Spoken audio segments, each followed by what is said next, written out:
Okay, I wanted this to be a really upbeat, positive, happy video with lots of life and babies and stuff, but unfortunately there has been bad news and I have to send a huge apology to House of Bugs. They sent me a beautiful Fidibus jumping spider and she was fine the day before yesterday, which would have been the Sunday. It was absolutely fine. Monday, sorry, I was in work all day Tuesday. And when I've checked on her this afternoon, sadly she has passed away and I'm beyond gutted, to be honest.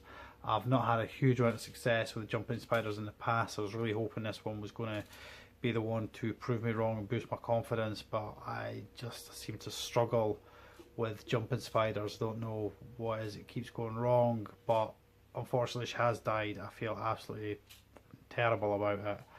And yeah, but I wanted to put it out there because unfortunately that is a huge aspect of keeping animals, pets, is that unfortunately we do have to suffer losses and sometimes they're inexplicable and just there's no explanation for it, but it's a horrible feeling. But yeah, yeah. Sorry, mate. Okay, so gone away, had myself a coffee, got myself together, and I've decided I'm going to crack on with the originally planned video. So we're going to look at the wild caughts from the last video, see how they're getting on, and we're going to look at the slings and see how they're getting on, and just anything else I kind of throw into the video really. So yeah, let's go have a look and see how things are getting. Okay, so first up we're going to have a look at the long-jawed orb weaver. There has been food put in here for, in fact you can actually see a wee flying creature there, but there's not really much I can report on. Seems to be doing okay. I was hoping to catch some feeding footage. As of yet, I've not actually managed to do that, part with being so busy recently, but hopefully we'll get some feed in and then we will set her or him free. Okay, so next up is our wild-caught wolf spider. Now, I caught her hiding under this rock here. You can see she's created a tunnel down into it, and within about 24 to 48 hours of having created this, we discovered that this had happened. Now just look at that, that's just mental. I just wonder how many tiny little babies are actually clinging on for dear life. There we go. Again, the reason I brought her in is I was really hoping to catch the egg sac hatching out, but unfortunately that didn't happen, and yeah, but we'll probably get her set free back where I got her relatively soon. But isn't that just amazing? Just look at all those tiny little babies. Just stunning. Okay, so that was the wild-caught long-jawed orb weaver and the wolf spider that we caught when we were out exploring with the wee Manny. Now what we're going to do is we're going to have a look at our Steatotapicaliana. Okay, so what we're looking at here is this is our first clutch, the first egg sac that we opened. And if I can just lift this back a little bit, you'll see, I think pretty much they have all molted by now. You can see they're starting to take markings on the abdomens and feeding pretty well on maggots and micro mealworms. So this was the first egg sac that was opened. You can see all the molts up around the side there. I do have one in here that tried to escape last time I was filming, so this one I decided just to keep separately in that jar there. But again, feeding well on maggots, nice tiny wee maggots, and I would say there's maybe 40 about 40-ish slings in there. Between 30 and 40 I would reckon. Yeah, a baby. Okay, so in here we have group number 2. Just going to zoom slightly the wrong way. We're just going to... Okay, so these ones are slightly smaller. No signs of molting as of yet. Oh, actually, I tell a lie, there's a molt just there. So these are still slightly smaller. Again, feeding on tiny little maggots and micro mealworms. I would say there's probably a similar number in here. I would say we're probably around about the 30-40 mark. I can't work out how to use a zoom.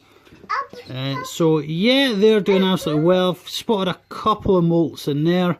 Again, don't really want any escaping in the house.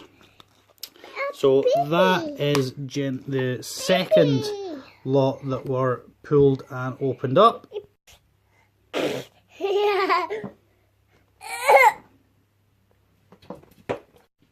Okay, so, well, I don't know what's going on now. Okay, so I would say that between those two egg sacs that have been opened, we're looking at, I would say, about maybe 60, 70 slings, give or take. I'm going to have to get them all potted up soon, so I'm going to need pots. That's going to be a lot of fun. But what I thought we'd do is have a look at the mum and the egg sacs that are in with her and just see how they're getting on. So yeah, let's go do that. Okay, so here's mum. Here she goes, straight onto that. I've had to kind of lure her out with... See a beautiful flash of orange on the back. Probably about the best footage we're going to get of her right now, because she doesn't really like to expose herself too much. But you can kind of see that beautiful orange just on the back there. Now the reason we're in here is to look at her eggs. Now if you recall, you can kind of see them there. If you recall, on last filming she was sitting with 3 eggs. And we are now, well, let's just have a look. Okay, so 1, 2, 3 and 4 eggs. This woman is a breeding machine.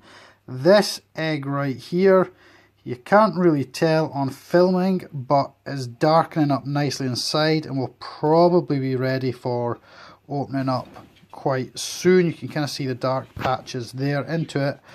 And I would be lying if I actually know now which order these 3 have been produced in. They're all a sort of slight pinkish tinge to them that the camera's not picking up. But these 3 are quite similar in colour inside. This one down here is definitely ready to be opened soon. Okay, so that's our back on Widow Wall, and we will leave them, and that sack will probably be pulled within the next week or 2. What we're going to do is have a very quick look at one of the Scorplings now, just give you an idea of how they're getting on. The Scorplings are pretty much spoken for. I think most of them have new homes to go to. They will be sent out at the same time as the Picaliana slings, the Stereotypical Picaliana. So let's have a quick look at them, and then we'll wrap all this up. Okay, so just to give you an idea of how they are actually getting on, let's just see if we can find ourselves a wee... There we go. There we go.